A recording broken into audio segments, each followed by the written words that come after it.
Dan the Dan season first episode 3। तो episode की starting होती है और हमें एक शो का सीन दिखाया जाता है जहाँ पर एक लड़की को बता रही होती है कि तुम्हारी एज 20 नहीं 27 है। और साथ ही वो बताती है कि उसकी एक वाइफ और उसका एक बच्चा भी है, पर वो कहता है कि नहीं मैं अकेले घर पर रहता हूँ। और साथ ही वो फिर उससे कहते हैं कि तुम्हें कढ़ी खाना पसंद है, पर वो कहता है कि नहीं मुझे रामेन खाना पसंद है। जिसके बाद जो शो रहता है वो खत्म हो जाता है और वो वुमेन वहाँ से जाने लगती है। वहाँ पर दो लोग बात करने लगते हैं कि उसे देख कर ही लगता है वो कितना यंग है, तो ऐसा तो हो ही नहीं सकता उसकी कोई वाइफ या उसका कोई सन हो। वो वुमेन पता नहीं क्या बकवास कर रही थी। और साथ ही वो बात कर रहे होते हैं कि ये शो को तो वैसे भी कोई नहीं देखता है, तो इससे क्या ही फर्क पड़ता है। दूसरी तरफ हम उस वुमेन को देखते हैं जो कि एक कैब में बैठ के जा रही होती है और उसका जो ड्राइवर रहता है वो कह रहा होता है कि आप सेंटर ट्यूटोरिया है ना, मैंने उस दिन आपको टीवी पर देखा था, और क्या आपके अंदर सच में साइकिक पावर्स हैं। जब पर सेंटा फिर उससे कार रोकने के लिए कहते हैं और वो ड्राइवर कहने लगता है कि मुझे माफ़ करना, मैं आपकी इंसल्ट नहीं करना चाहता था। पर सेंटा वहाँ पर कहने लगते हैं कि अगर तुम मरना नहीं चाहते तो यहाँ से निकल जाओ। और दूसरी तरफ हम ओकारून को देखते हैं जिसके ऊपर पूरी तरीके से ग्रैनी का कंट्रोल हो चुका होता है और वो मोमो की तरफ बढ़ता है और साथ ही उसे उठाने के लिए बढ़ता है। पर तभी वहाँ पर हमें किल को देखते हैं जो कि एक सील टाइप होती है, और जैसे उसके पास आती है तो जो ओकारून रहता है कि पूरी तरीके से ग्रैनी में ट्रांसफॉर्म हो चुका था, वो एक तरफ गिर जाता है और वहाँ पर और कोई नहीं वो सेंटा ही आती है जो कि मोमो की ग्रैंड मदर होती हैं। और जिसके बाद फिर जो वो ग्रैनी यानी ओकारून रहता है वो सेंटा के ऊपर हमला करता है, पर वो उसे हार्म नहीं कर पाता। जिसके बाद हम देखते हैं जो सेंटा है वो वहाँ पर ओकारून यानी उस ग्रैनी को एक सर्कल टाइप चीज के अंदर ले आती है। जिसके बाद फिर जो वो जब भी बाहर निकलता है तो उसके हाथ या पैर में आग लगने लगती है और वो एक बैरियर टाइप सील में कैद हो चुका होता है वहाँ पर। जहाँ पर फिर जो सेंटर रहते हैं वो बताती है कि जो ये कील है एक बैरियर बनाती है, अगर ये कील इस होल से बाहर है तो तुम इस होल के बाहर नहीं निकल सकती वरना मारी जाओगी। और ये सारी चीज़ जो सेंटर रहते हैं वो वहाँ पर ग्रैनी के पास आगे बताती है, जहाँ पर फिर जो ग्रैनी रहते हैं वो अपनी पूरी पावरफुल फॉर्म में आकर कहते हैं कि मैं तुम्हें मार डालूंगी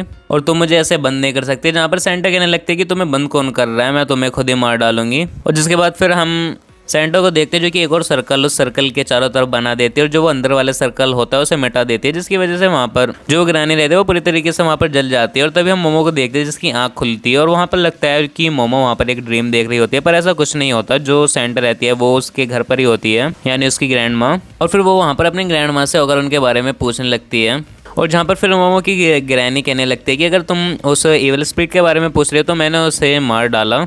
जहाँ पर मोमो कहते हैं कि क्या उसने चश्मे पहने हुए थे। और फिर उसकी ग्रैनी वहाँ पर कहने लगती है कि पर तुम्हें तो भूतों पे भरोसा ही नहीं था, तुम्हें तो लगता था मैं एक फेक स्पिरिट मीडियम हूँ, तो तुम्हें अब इतना डर क्यों लग रहा है। और वो ऐसा इसलिए कह रही होती है क्योंकि मोमो ने उसे पहले भी एक फेक स्पिरिट मीडियम बोला था और साथ ही बढ़िया भी बोला था। जिसके बाद उसकी ग्रैनी कहने लगती है कि ये इविल स्पिरिट जैसा कुछ नहीं होता, तो तुम चली जाओ बेटी, सब भूल जाओ। और फिर जो मोमो रहते हैं वो वहाँ पर झुकती है और वहाँ पे माफ़ी मांगती है और साथ ही पूछने लगते हैं कि उन्होंने उसके साथ क्या किया। जहाँ पर उसकी ग्रैंडमा बताती है कि वो मेन ट्रायल के अंदर है, जहाँ पर फिर जो मोमो रहते हैं वो उसे बढ़िया बोलते हुए भाग कर जाती है। जहाँ पर वो देखती है कि जो ओकारून है वो बिल्कुल ठीक है और वहाँ पर ओकारून कुछ खा रहा होता है और साथ ही वो मोमो को देखता है और साथ ही सोचता है कि मुझे लगा मैंने तुम्हें मार डाला। और जो वहाँ पर मोमो रहते हैं वो ओकारून के मुँह पर ही गेट को बंद कर देती है और वहाँ पर जो मोमो रहती है वो थोड़ी इमोशनल हो जाती है। और फिर वहाँ पर उसकी ग्रैनी आ जाती है और वो मोमो से पूछने लगती है कि तुम कब से ऐसे मॉन्स्टर्स को अपना फ्रेंड बनाने लगी। और साथ ही वो ये भी कहती है कि चिंता मत करो, जब तक वो इसके अंदर है तो वो ट्रांसफॉर्म नहीं होगा।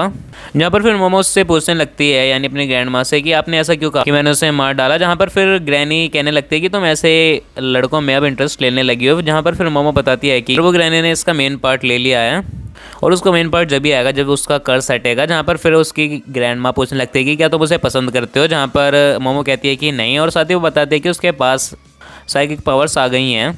जहाँ पर वो बताते हैं कि वो एक यूएफओ वाले एरिया में गई थी जहाँ पर ये सब उसे पावर मिले। जहाँ पर उसकी ग्रैंड माँ कहती है कि यूएफओस तो होते ही नहीं है। जहाँ पर मोमो कहने लगते हैं कि वो भी कल तक यही मानती थी पर अब ऐसा नहीं है। जहाँ पर मोमो बताते हैं कि हाँ इसका मतलब ये है कि मैं भी अपनी साइकिक पावर्स को कंट्रोल कर सकती हूँ और इतने टाइम तक मैंने उसके कर्स को कंट्रोल किए हुए था। जहाँ पर उसकी ग्रैंड माँ बताती है कि अच्छा तो तुम्हारा टर्बो ग्रैनी से लफड़ा है और तुमने ये एक नया झमेला ले लिया है अपने सिर पर। हिस्ट्री में उसे हंटर ग्रैनी के नाम से जाना जाता है जिसने पूरे वर्ल्ड में कहर मचा रखा है और वो एक योकाई मॉन्स्टर है और वो काफ़ी समय से उसी टनल के पास रहने लगी थी। और उसकी ग्रैंडमा बताती है कि वो भी उस टनल के पास गई थी पर वहाँ पर जो स्पेशल पावर थी वो काफ़ी ज़्यादा थी इसलिए वो अंदर नहीं जा पाई। और जहाँ पर जो उसकी ग्रैंडमा रहती है वो ये भी बताती है कि जो कुछ एवल्स ऐसे भी होते हैं जो कि लोकेशन पर डिपेंड करते हैं कि वो कितने स्ट्रॉन्ग है और वो अपने उस एरिया से बाहर नहीं जा सकते पर अपने वो उस एरिया में काफ़ी स्ट्रॉन्ग होते हैं।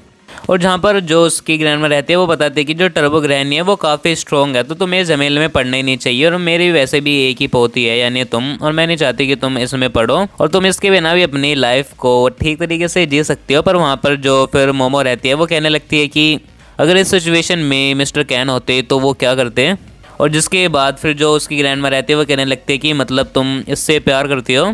जहाँ पर मोमो कहती है कि नहीं, मैं तो अपने आइडियल मिस्टर कैन की बात कर रही हूँ। जिसके बाद जो उसकी ग्रैंडमा रहती है वो फिर वहाँ पर गेट पर जाकर और उनसे कहने लगते हैं कि ये तुम्हें प्रपोज कर दिया है। जिसके बाद हमें इनकी ऐसी कन्वर्सेशन देखने के लिए मिलती है, और एट द एंड वहाँ पर फिर जो मोमो की ग्रैंडमा रहती है वो उसे बताती है कि उसे अगर टर्बो ग्रैनी को हराना है तो उसे उसकी लोकेशन से बाहर लाना होगा। जहाँ पर फिर मोमो उस पर कहने लगती है कि जैसी सील हम अपने घर पर यूज़ कर रहे हैं वैसी ही सील अगर हम उस टनल के पास जाके लगा दे तो वो टर्बो ग्रैनी भी मर सकती है। पर उसकी ग्रैंडमा कहती है कि नहीं, जैसे ये टर्बो ग्रैनी का एक एरिया है जिसमें वो सबसे ज़्यादा पावरफुल है, वैसे ही जो ये हमारी सील्स है ये भी हमारे ही एरिया में काम करती है, वहाँ पर जाकर इनका कोई काम नहीं रहेगा, ये यूज़लेस हो जाएंगी। इसलिए उसकी ग्रैंडमा कहते हैं कि वो डायरेक्टली उनकी इस तरह से मदद नहीं कर सकती। जहाँ पर फिर वो कहती है कि उन्हें टर्बो ग्रैनी को चैलेंज करना होगा और फिर भागना होगा उससे तेज़। जहाँ पर मोमो कहती है कि वो टर्बो ग्रैनी से तेज़ नहीं भाग सकती। जहाँ पर उसकी ग्रैंडमा कहती है कि मैं तुम्हारी नहीं होकर उनकी बात कर रही हूँ। जहाँ पर वो कहता है कि उसके अंदर स्टैमिना नहीं है बिल्कुल भी। जहाँ पर उसकी ग्रैंडमा कहती है कि मैं तुम्हारी ट्रेनिंग स्टार्ट करती हूँ, और साथ ही वो मोमो को भी कहती है कि तुम अपनी साइकिक पावर का यूज़ करना स्टार्ट कर सकती हो।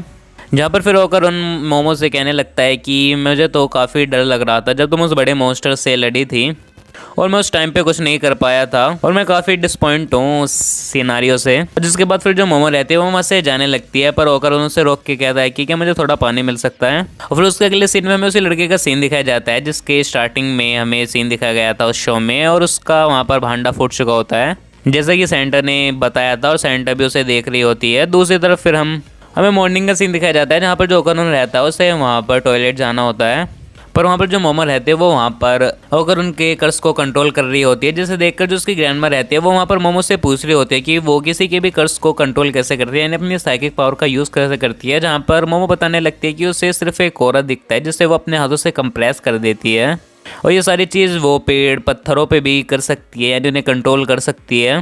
पर साथ ही वहाँ पर मोमो ये भी बताते हैं कि जब उसकी पावर अवेकन हुई थी, जब वो कुछ ज़्यादा ही पावरफुल थी और उसे सिर्फ सोचना पड़ रहा था और सब हो रहा था, पर अब ऐसा नहीं है। जहाँ पर फिर उसकी ग्रैंडमा कहने लगती है तो तुम्हें अब प्रैक्टिस की ज़रूरत होगी अपनी सारी पावर्स को ठीक तरीके से यूज़ करने के लिए। और साथ ही हम होकर उनको भी देखते हैं जो कि टॉयलेट में होता है, और वहाँ पर मोमो ने उसके कर्ज को कंट्रोल किया होता है, और तभी हम उसकी ग्रैनी को देखते हैं जो कि बिल्कुल चुप हो जाती है और उसकी नाक से वहाँ पर ब्लड निकलने लगता है। और वहाँ पर हम देखते हैं अंदर और उनके ऊपर वहाँ पर टर्बो ग्रैनी आ जाती है जो कि वहाँ पर मोमो से कहने लगती है कि वो होकर उनके ज़रिए और लोगों को भी कर्ज कर सकती है, और अगर वो ऐसा नहीं चाहती तो उन्हें आज रात टनल में आना होगा, और अगर वो नहीं आए तो वो होकर उनके ज़रिए काफ़ी लोगों को कर्ज करके मारेगी। फिर टर्बो ग्रैनी वहाँ से चली जाती है और फिर ये सारी चीज़ें जो मोमो रहती है वो अपनी ग्रैंडमा को बताने लगती है।